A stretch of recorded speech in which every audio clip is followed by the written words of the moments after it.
Spoilers for anyone that likes to watch Dragon Ball Daima. So, Dragon Ball Daima just wrapped up. Episode 19, we got Super Saiyan 4. Obviously, couple episodes back now, we got, not now, but a couple episodes back, we got Super Saiyan 3, Vegeta. And honestly, I'm gonna speak to the people that have seen the episode, that have followed like Daima fully. Wow. I really enjoyed Daima more than I expected. I didn't think I would enjoy this story as much as I did. And I really appreciated a lot about Daima because of the storytelling, honestly. I think every episode has kept me engaged enough. And that's why I enjoyed it. No, that's not why I enjoyed it. Honestly, at a high level, as I was going through Daima, I kept comparing it to GT. So much. So much. I didn't even think that they would add Super Saiyan 3 Vegeta. I didn't think that they would add Super Saiyan 4 Goku to the canon, basically. Because Daima is supposed to take place right after Z. That's going to be interesting as far as how they implement that into the overall story with Super. And I guess overall Dragon Ball. I mean, it's part of Dragon Ball still nonetheless, right? The way they carried each episode to a certain degree where it's like, I was almost engaged pretty much every time, or interested, to say the least. There was very, very, very few times that I can say I watched an episode and I was bored, to be honest. And the show did a good job of just, I would say, keeping me engaged when it comes to, this is connected to Dragon Ball and Dragon Ball Super, Dragon Ball Z. We're going to give you the story and essentially expand upon some of the lore that you might already know of within the Dragon Ball universe. Like, I really enjoyed them expanding the lore within the Namekians. When it comes to the Elder, right? With the Elder, essentially, the Elder Namekian is not supposed to fight, right? And, actually, during the Frieza arc, with the Elder Namekian back then, I really can't remember Homeboy's name for the life of me right now, but you know who I'm talking about, the old fat Namekian and that, like, you know what I'm saying, throwing whatever. So, I forgot that, like, oh yeah, Namekians don't all fight, like, they don't all fight, or like, it's weird for them to fight, essentially, right? But then you see this dude, and he essentially he got Goku to transform into Super Saiyan 4, which I thought was weird because essentially getting into the finale of the series, I guess, Goku pretty much said he's been holding Super Saiyan 4 in the tuck the entire time. There's so many layers to unpack here. At the highest level, GT isn't canon. Sorry guys, for GT fans, I'm sorry. GT isn't canon. Oh my bad. Whatever. Like I said, I could go without the first arc of GT, but everything else is fine pretty much. But Pan, to say the least, right? And Goku being a kid the entire time was another thing I wasn't a fan of. But that pretty much X's out GT, right? That's what my thought is. So now essentially I'm like, okay, so everything in GT, we know it didn't already happen. I'd never accepted GT as canon. Okay, I did until I realized, oh, it's not really Kira Toriyama. So GT is not canon, and then essentially now Daima is GT in a way. And so getting back to Goku talking about I could already do Super Saiyan 4, like I've been training for a minute and stuff. So then what did the Elder do? Because it seemed like the Elder did something to Goku to make him transform into Super Saiyan 4, or at least he played a part in it, right? Like, did he just give him a bunch of energy? Like, what was it? And that's another thing too, right? So when I was streaming on March 1st, I was talking to someone in my chat, and basically they were telling me that this final episode was kind of like a plot hole in a way. We didn't necessarily talk in detail about what the plot hole was, just because of the fact that I hadn't watched the episode yet, pretty much. And so I watched the episode the next day before I got on stream.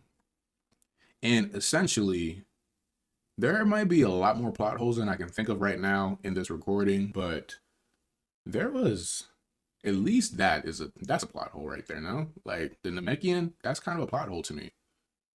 Because then Goku's talking about and correct me if I'm wrong, but Goku was talking about, I could already do this, basically. And not saying he could do it right after he beat Majin, or Kid Buu, but he was able to do this essentially maybe after some time had passed since then and he was training. Now, mind you, Then you have GT's version of the story, which I get it. GT's not canon. But I bring up GT because you still can kind of compare how, like, I do like that GT gave more depth to Super Saiyan 4. But then I also kind of like that essentially in Dragon Ball Z, Super Saiyan 4 was going to come, right? There's so many ways to go about it right now as far as like which way I can even discuss. We could talk about this.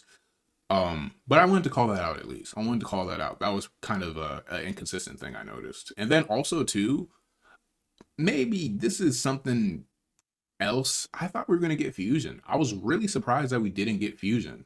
Like the way I thought the story was going to go, I thought the story was basically going to go where essentially a Rinsu was going to use the two Majins and have them fuse, right? And I thought that maybe Goma wasn't going to end up getting the third eye or something, and then essentially Goku and Vegeta would have to fight against Majin Buu and Majin Ku. Like I thought they might fuse maybe, right? Because they also hinted at like fusing with those insects. And then I was like, okay, we also got Goku and Vegeta who can also fuse who are in this story. So I was thinking something like that would happen, but they didn't do that. So that was kind of, I guess that's my way of saying the way the story ended was kind of lackluster. It was very like a very tame Dragon Ball Z story. Like everyone's in the demon world fighting Goma, and then basically Goku has to ultimately be the one to defeat Goma with Super Saiyan 4, which is kind of like, come on now. We got Super Saiyan 3 Vegeta, or Ultra Vegeta 1, and then we got Super Saiyan 4 Goku. So who's going to be the one to save the day? And there you go, pretty much. So at a high level, I would say I enjoyed Daima for the storytelling. I would say for the most part, I guess it was a solid story. I do find myself having more questions now that the story is over for now, I guess, or maybe it's done permanently. I'm assuming it's done permanently, but maybe they'll bring it back. Whoever knows. Who knows? Who knows? So, yeah. Yeah. I enjoyed the storytelling. I enjoyed the lore. I enjoyed also like details like Goma having the Pride Trooper uniform on him in a way. I thought that was interesting too. Like there's just so much there to work with. And like why do they get 3 Dragon Balls but then everywhere else gets 7 Dragon Balls? There's never been an odd number of Dragon Balls ever in Dragon Ball Z. As far as like not I mean, yes, there is always going to be odd at 7, but there's never been like a weird number of Dragon Balls to make it work. In Dragon Ball, you need a 7. Dragon Ball Z, you need a 7. GT, you need a 7. Even in Super, you needed to get 7 of the Super Dragon Balls. And that was even harder to do, right? So it's just kind of like interesting. I wish they did more to build upon that.